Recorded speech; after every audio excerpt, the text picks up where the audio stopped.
ইসলামী গুরুত্বপূর্ণ দিনগুলোর মধ্যে একটি আশুরা। তবে এই দিবস নিয়ে নানা মহলে রয়েছে কিছু ভুল ধারণা ও কুসংস্কার। কেউ কেউ ভাবেন এই দিনটি শুধু ইমাম হুসাইন রাদিয়াল্লাহু আনহুর জন্য গুরুত্বপূর্ণ।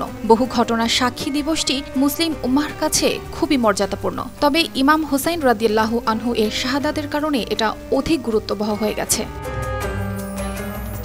কুরআনে সূরা তাওবার ৩৬ নং আয়াতে মহান আল্লাহ ইরশাদ করেছেন, আসমান ও জমিন সৃষ্টির সময় থেকেই আল্লাহর কাছে মাসের সংখ্যা ১২। এর মধ্যে ৪টি হল সম্মানিত মাস: শাওয়াল, জিলকদ, জিলহজ ও মুহররম। বান্দাদের প্রতি অত্যাচার ও এ মাসের সম্মান নষ্ট করা সবথেকে বিরত থাকতে বলা হয়েছে। এছাড়া হাদিস শরীফের সহিহ মুসলিমে বলা হয়েছে, আবু হুরায়রা রাদিয়াল্লাহু আনহু থেকে বর্ণিত, রাসূল সাল্লাল্লাহু আলাইহি সাল্লাম বলেন, রমজানের পর সর্বোত্তম রোজা হলো আল্লাহর মাস মুহররমের রোজা। আল্লাহ সুবহানাহু ওয়া তাআলা কেন এই মাসকে এত মর্যাদা দান করেছেন? ইসলামী বিশারদগণ কারণ হিসেবে এই মাস বহু ঘটনার সাক্ষী হিসেবে উল্লেখ করেছেন।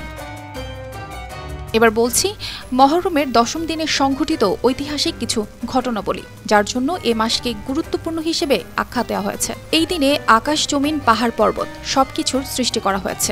আদম আলাইহিস সালামের সৃষ্টি, নূহ আলাইহিস সালামকে মহাপ্লাবন শেষে জুদি পাহাড়ে অবতরণ, হযরত ইব্রাহিম আলাইহিস সালাম নমরুদের প্রজ্বলিত অগ্নিকুণ্ড থেকে মুক্তিলাভ, দীর্ঘ ১৮ বছরের রোগ থেকে হযরত আইয়ুব আলাইহিস সালামকে মুক্তিদান, হযরত সুলাইমান আলাইহিস সালাম পৃথিবীর একচ্ছত্র রাজত্ব দান, হযরত ইউনূস আলাইহিস সালামকে মাছের পেট থেকে উদ্ধার, হযরত মুসা আলাইহিস সালাম ফিরআউনের কবল থেকে রক্ষা, হযরত ঈসা আলাইহিস সালাম পৃথিবীতে আগমন এবং জীবিত অবস্থায় আসমানে উত্তোলন, হযরত ইদ্রিস আলাইহিস সালামকে আসমানে উত্তোলন, হযরত দাউদ আলাইহিস সালামকে বিশেষ সম্মানে ভূষিত, খায়বার যুদ্ধে বিজয় অর্জন, মাদাইন এবং কাদিসিয়ার যুদ্ধে বিজয় অর্জন, প্রথম মানব হযরত আদম আলাইহিস সালামকে সৃষ্টি ও তার জান্নাতে প্রবেশ, হযরত আদম আলাইহিস সালামকে জান্নাত থেকে দুনিয়ায় প্রেরণ ও তার সঙ্গে বিবি হাওয়াকে আরাফাতের ময়দানে পুনর্সাক্ষাৎ লাভ, হযরত নূহ আলাইহিস সালামকে তুফান ও প্লাবন থেকে পরিত্রাণ, হযরত সুলাইমান আলাইহিস সালামকে হারানো বাদশাহী ফিরিয়ে দেয়া, হযরত ইয়াকুব আলাইহিস সালাম কর্তৃক হারানো পুত্র হযরত ইউসুফ আলাইহিস সালামের সঙ্গে সাক্ষাৎ লাভ, হযরত ইমাম হুসাইন রাদিয়াল্লাহু আনহু ও তার ঘনিষ্ঠজন